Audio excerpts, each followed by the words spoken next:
Hello. ഇന്ന് ഞാൻ സ്കൂളിലൊക്കെ കൊണ്ടുപോകാൻ പെട്ടെന്ന് രാവിലെ റെഡിയാക്കുന്ന ഉരുളക്കിഴങ്ങ് മസാല, അതായത് ഉരുളക്കിഴങ്ങ് ഫ്രൈഡ് ഉരുളക്കിഴങ്ങെന്നും പറയാം, ഫ്രൈഡ് പൊട്ടറ്റോ.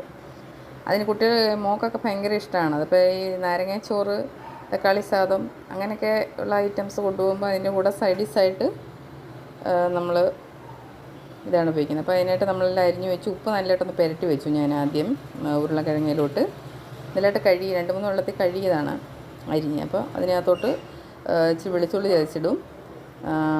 ഒത്തിരി വലിയ ഇതൊന്നും അല്ല, ഒരു 1/2 സ്പൂണോളം മുളക് പൊടി, ഇച്ചിരി കുരുമുളക് പൊടി, ഞാനൊരു ശകലം ഗരം മസാലയും കൂടെ നല്ലതായിട്ട് അങ്ങോട്ട് പുരട്ടിയിട്ട് നല്ല ഫ്രൈ ആയിട്ട് നല്ല ക്രിസ്പി ആയിട്ട് കണ്ടോ. ഇത് കൂട്ടി തന്നെ നമുക്കും കഴിക്കാൻ നല്ലതാണ്. മോൾക്കൊക്കെ അതൊന്നും വേണം. ലഞ്ച് ബോക്സിൽ കുട്ടികൾക്ക് കൊടുത്തുവിടാൻ പറ്റിയ നല്ല എളുപ്പമുള്ളൊരു ഇതാണത്. ഒരു ഒഴിച്ച് കറി, ഒരു പുളിശ്ശേരിയോ അങ്ങനെയൊക്കെ കൊടുത്തു വിടുന്നവർക്കാണെങ്കിലും ഇതൊരു സൈഡ് ഡിഷായിരിക്കും.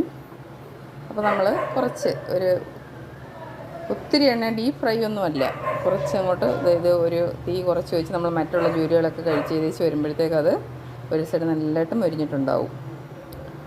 അത് കഴിഞ്ഞ് അത് പെട്ടെന്ന് നമ്മൾ തിരിച്ചിട്ട് പെട്ടെന്നായിരിക്കും ചോറ് വേവുകയും അവിടെ സ്നാക്സും ലഞ്ച് ബോക്സും ഒക്കെ കുട്ടികൾക്ക് റെഡി ആകുമ്പോഴത്തേക്ക് നമ്മുടെ ഫ്രൈഡ് പൊട്ടറ്റോ പെട്ടെന്ന് റെഡിയാകും. ഇത് നമ്മൾ കോൺഫ്ലവർ ഒന്നും ചേർക്കുന്നില്ല, പൊടികളൊന്നും ചേർക്കുന്നില്ല, തനിയെ ഫ്രൈ ചെയ്തെടുക്കുന്നതാണ്.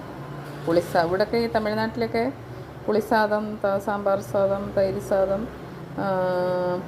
ലെമൺ സാദം ഇതെല്ലാം ഇങ്ങനെ ഉണ്ട്. അപ്പോൾ അതിൻ്റെ കൂടെ സൈഡ് ഡിഷായിട്ട് മിക്കവാറും പൊട്ടറ്റോ കൊണ്ടുള്ള ഐറ്റമാണ്. കണ്ടോ, എല്ലാവരും ചെയ്ത് നോക്കണം. എൻ്റെ വീഡിയോ ഇഷ്ടമായി ലൈക്ക് ചെയ്യണം, സപ്പോർട്ട് ചെയ്യണം, സബ്സ്ക്രൈബ് ചെയ്യണം. കണ്ടോ, നല്ല ഫ്രൈ ആയിട്ടുണ്ട്. നമ്മൾ കുറേ നേരം അങ്ങനെ ഇട്ടേക്കണം, നല്ലതായിട്ട് മൊരിഞ്ഞ് വരും. അല്ലാതെ ഇച്ചിരി ഫ്രൈഡ് ആകാതെ നമ്മൾ എടുക്കരുത്, അപ്പോൾ അതങ്ങ് നനഞ്ഞ പോലെ ആകും. നല്ല ഫ്രൈഡായിട്ട് എടുത്താൽ നല്ലതായിട്ടിരിക്കും. Thank you.